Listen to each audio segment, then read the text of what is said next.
मुख्यमंत्री तीर्थक्षेत्र योजनेच्या अंतर्गत आज ही ट्रेन अयोध्येला जाते आहे। प्रभू रामचंद्र ललाचं दर्शन घेण्यासाठी लोक जात आहेत। त्यांच्यामध्ये अतिशय उत्साह आहे। ट्रेन ही अतिशय सुंदर आहे। नाश्त्याची जेवणाची व्यवस्था मध्ये डब्यात केलेली आहे। एसी बोगी आहे। मला वाटतं आज येथून जाणारे सगळे जे काही भक्तगण आहेत ते आज आनंदाने मनाने खूप खुश आहेत की खूप चांगल्या प्रकारची व्यवस्था शासनाने या माध्यमातून ठेवली आहे। आणि तीर्थक्षेत्राला जाण्याचा जो योग महाराष्ट्र शासनामुळे जो आलेला आहे, मुख्यमंत्री एकनाथरावजी शिंदे साहेब, उपमुख्यमंत्री देवेंद्रजी फडणवीस साहेब, उपमुख्यमंत्री अजितदादा पवार आणि सन्माननीय गिरीशभाऊ महाजन या सगळ्यांच्या विद्यमानाने आज ही ट्रेन या ठिकाणाहून जाते आणि त्याचा लोकांमध्ये जनतेमध्ये अतिशय उत्साहाचा आणि आनंदाचं वातावरण आहे। सगळ्यांनी जरी ठरवलं असतं की अयोध्येला जायचं तरी त्यांना ते शक्य नव्हतं।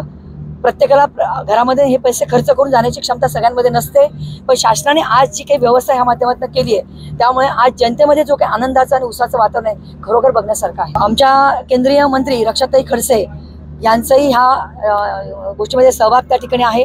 सगळ्यांचा सहभाग आहे। या ठिकाणचे आमदार असतील, त्या ठिकाणचे सगळ्यांचे प्रत्येकाने प्रत्येकाच्या तालुक्यामध्ये ह्या लोकांची नोंदणी केली आहे आणि लकी ड्रॉच्या माध्यमातून ज्यांचा नंबर लागलाय अशा 800 प्रवासी आज ह्यातनं प्रवास करणार आहेत आणि रामललाचं दर्शन त्या ठिकाणी घेणार आहेत।